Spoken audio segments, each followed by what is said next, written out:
तो sir second statement जो मैंने आपको दिया था, वापस आ जाओ, क्या स्टेटमेंट दिया था सेकंड? मैं तो किसी को भी अपना घर देने को रेडी हूँ जो 50 लाख रुपए देगा। क्या ये ऑफर है? नहीं सर, इसमें वाई की कोई हमको वो एक्सेप्टेंस लेने का इंटेंशन नहीं था, उसकी कंसेंट लेने का इंटेंशन नहीं था।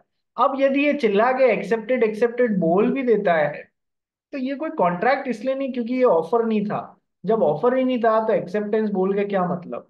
तो ये कोई कॉन्ट्रैक्ट नहीं बनेगा। वाई ये नहीं बोल सकता, देख तूने ऑफर दिया था, मैंने एक्सेप्ट कर लिया, कॉन्ट्रैक्ट बन गया, अब तू मकान मेरे को ही बेचेगा। अरे जब मेरा इंटेंशन ही नहीं था तुम्हारा कंसेंट लेने का, मैंने कोई ऑफर ही नहीं दिया, जब मैंने कोई ऑफर दिया ही नहीं, तो फिर तुमने एक्सेप्टेंस चिल्ला भी दिया तो उससे क्या ही फर्क पड़ता है? ठीक है, तो ये सेकंड वाला कॉन्ट्रैक्ट नहीं बनेगा, फर्स्ट वाला डेफिनेटली कॉन्ट्रैक्ट बनेगा। दोनों में डिफरेंस समझ में आया? कंसेप्ट समझ में आया? कंसेप्ट समझ में आया? सामने वाले की कंसेंट लेने के इंटेंशन के साथ में हम उसको ऑफर देते हैं। ठीक है, और भी बातें होती हैं, मान लो, और भी बातें होती हैं, इन पे क्वेश्चंस आते हैं एग्जाम में। क्या क्वेश्चंस आते हैं? मान लो मैं हूं एक शूज का होलसेलर, और मीत जो है वो है शूज का रिटेलर। मीत पढ़ाई कर लेना, नहीं तो जूते बेचने पड़ेंगे। ठीक है, मैं हूं शूज का होलसेलर और मीत है शूज का रिटेलर। मीत ने मेरे को, मैं जो मैंने इसको अपना कैटलॉग दिया हुआ है, मीत ने मेरे को 2-3 मॉडल्स के प्राइस पूछे कि सर ये वाला जूता कितने का है, ये तो प्राइस मैंने बता दिए। सर ये मॉडल एक्स जो है वो जूता 500 रुपये पर जूता है, मॉडल वाई जो है ये 1500 रुपये का जूता है। तो सर यदि आप किसी को प्राइसेस बता रहे हैं उसके क्वेश्चन के जवाब में, वो कोई ऑफर नहीं होता है कि आप एक्सेप्ट एक्सेप्ट चिल्ला देवे मीत यहां पर और बोले कॉन्ट्रैक्ट बन गया भेज दो। नहीं, the the reply given in question to an answer regarding prices, मतलब प्राइस किसी को बता रहे हैं आप, तो वो कोई ऑफर नहीं होता है। ये बात ध्यान रखना, क्योंकि हमारी सामने वाले की कंसेंट लेने की इंटेंशन ही नहीं है उसमें। एज सिंपल एज दैट, हम तो बस आपका एक प्राइस कितनी है उस बात का जवाब दे रहे हैं। बात समझ में आ गई? यस सर, इस पे क्वेश्चंस आएंगे बहुत अच्छे अच्छे। चलिए, तो ये भी पढ़ लिया अपन ने, ये पढ़ लिया था ना? यस। करण फारिया, करण फारिया कहाँ चला हाँ गया? सर। ये पढ़ लिया था ना ये वाला?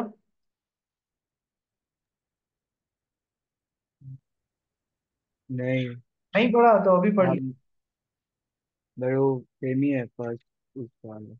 So we can say that an offer is an expression of willingness by one party to another to enter into agreement on stated terms with an intention to obtain assent of others.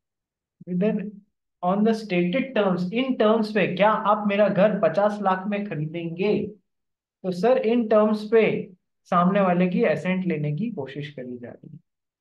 अब आगे क्या है, पढ़ भाई। Every agreement requires at least 2 parties, minimum 2 parties चाहिए। आदमी खुद से तो कॉन्ट्रैक्ट नहीं बना सकता। वो तुम मोटिवेशन जरूर ले सकते हो, आज मैं खुद से वादा करता हूँ कि मैं 10 घंटे पढ़ाई करूंगा। अरे तुम खुद से वादा कर लो, ये कोई कॉन्ट्रैक्ट नहीं है। इंडियन कॉन्ट्रैक्ट एक्ट के हिसाब से मिनिमम 2 पार्टीज चाहिए होती हैं कॉन्ट्रैक्ट बनाने के लिए। क्लियर है? यस सर, तो every agreement requires at least 2 parties. The person making an offer is known as offerer. पहले तो ये भी बताया भाई आपको, एक्स ने वाई को ऑफर दिया, तो ये कौन हो गया? ऑफरर। ये कौन हो गया? ऑफरी। यस, ऑफर देने वाला ऑफरर, जिसे ऑफर दिया गया है वो हो जाता है ऑफरी, जिसे ऑफर दिया गया है वो हो जाता है ऑफरी। यश भैया कल कहाँ थे? हेलो। हाँ जी, कल कहाँ थे? तो कल वो एग्जाम था आज, तो उसके लिए पढ़ रहा था। एग्जाम ठीक हो गया तेरा? हाँ सर। ठीक है, तो एक्स ने वाई को यदि ऑफर दिया है तो ये हो जाता है ऑफर देने वाला ऑफरर, जिसे ऑफर दिया गया है वो ऑफरी। यदि वाई ने उस ऑफर को एक्सेप्ट कर लिया है तो ये बन जाएगा एक्सेप्टर। बस इसके पैरेलल कोई टर्म नहीं होता है, ऐसा मत बोल देना ये एक्सेप्ट ही नहीं। एक्सेप्टर। जब इसने ऑफर को एक्सेप्ट कर लिया तो ये acceptor.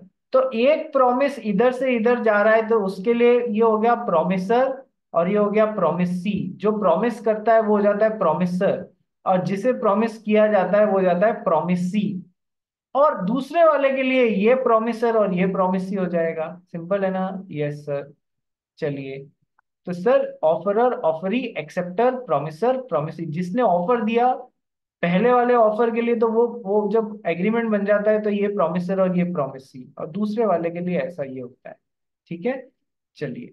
So the person making an offer is known as offerer, और जब वो एक्सेप्ट हो जाता है तो वो उसी को हम प्रॉमिसर भी बोल जाते हैं, एक्सेप्टर और उसके बाद में promisor. The person to whom the offer is made is called the offeree और द प्रोमिसी। ठीक है, जिसने ऑफर एक्सेप्ट कर लिया तो हम प्रोमिसर और उसको वादा किया तो वो promisee. The proposal when accepted it becomes a promise. Offer या प्रपोजल का जब एक्सेप्टेंस आ जाता है तो वो क्या बन जाता है सर? वो बन जाता है प्रॉमिस। और ब्रैकेट में हमको ध्यान है, हमको क्या याद रखना है? और a set of promises. Yes, इधर से इधर भी कर देने का और इधर से इधर भी 50 का। जरूरी नहीं है कि वो सेट ऑफ प्रोमिसेस ही हो। एक को तो ऑलरेडी पास्ट में भी कंसिडरेशन जा चुका हो सकता है या प्रेजेंट में भी जा चुका हो सकता है। तो हो सकता है एक प्रॉमिस ही इधर से इधर जाए, या हो सकता है परमुटेशन कॉम्बिनेशन दोनों तरफ से प्रॉमिस ही जाए। क्या? कि अगले महीने की 31 तारीख को मैं प्रॉमिस करता हूं आपको कार देने का, और आप मुझे उसी समय 10 लाख रुपए दे देना। तो इधर तो promise is getting exchange for a promise, so these are set of promises. But it is not necessary every time that a promise is getting exchanged for another promise. Nathan Ribeiro, are you understanding? Yes, sir. Consideration की definition में past tense, present tense, future tense समझाया था। Consideration can be past, consideration can be present, consideration can be future. तो ऐसा हो सकता है Y ने एक्स को कंसिडरेशन पहले ही दे दिया हो, 10 लाख रुपए रख ले यार, ये चुका नहीं पा रहा हो तो इसने आज बोला कार दे देता हूँ यार, पैसे तो नहीं चुका पाऊंगा मैं, मेरी कार दे दो। इसने कहा ओके चल एक्सेप्टेड। तो सर इधर से इधर तो कंसिडरेशन पास्ट में ही जा चुका है, तो काय का प्रॉमिस करेगा अब कुछ देने का? आज इधर से इधर कार देने का प्रॉमिस हो रहा है तो हो सकता है एक ही प्रॉमिस हो। ठीक है, ये सब पर अपन बोलते हैं सेट प्रॉमिस और अ सेट ऑफ प्रोमिसेस। ये सिचुएशन टू सिचुएशन देखना पड़ेगा। Actually a promise is getting exchange for another promise, और past is getting exchange for present tense consideration, और दोनों, या फिर दोनों फ्यूचर फ्यूचर में देने की बात कर रहे हैं, या फिर किसी ने पास्ट में दे दिया, कोई प्रेजेंट में दे रहा है, कुछ भी हो सकता है। ठीक है, चलिए। The proposal, the offer when accepted it becomes a promise, ये तो हमारे ट्री में भी लिखा है, offer when accepted becomes a promise. ठीक है, एग्जाम्पल पढ़ भाई। A says to B, I want to buy your car for rupees 9 lakh. Here A is expressing his willingness to buy B's car at his terms for rupees 9 lakh with an intention to obtain assent of B. This is proposal from A to B. पूरा explain किया है क्या?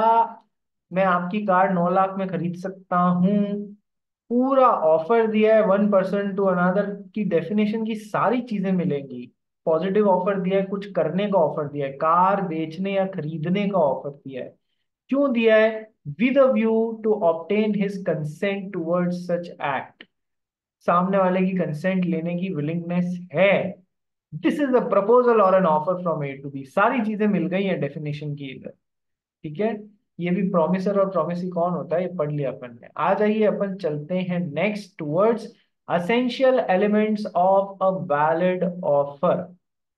एक offer के लिए essential elements जहां पर भी होना वहां अपने आप समझ लेना लीगल रूल्स भी है। तो एग्जाम में यदि explain the legal rules as to a valid offer, तो कंफ्यूज मत हो जाना, वो आपसे एसेंशियल एलिमेंट्स ही पूछ रहे हैं, ये बात ध्यान रखना। तो सर बहुत सारे एसेंशियल एलिमेंट्स हैं। ठीक है, ये हम चालू करेंगे और खत्म करेंगे कल, essential elements of a valid offer. अब मुझे एक बात बताओ, टेल मी, सबसे पहले तो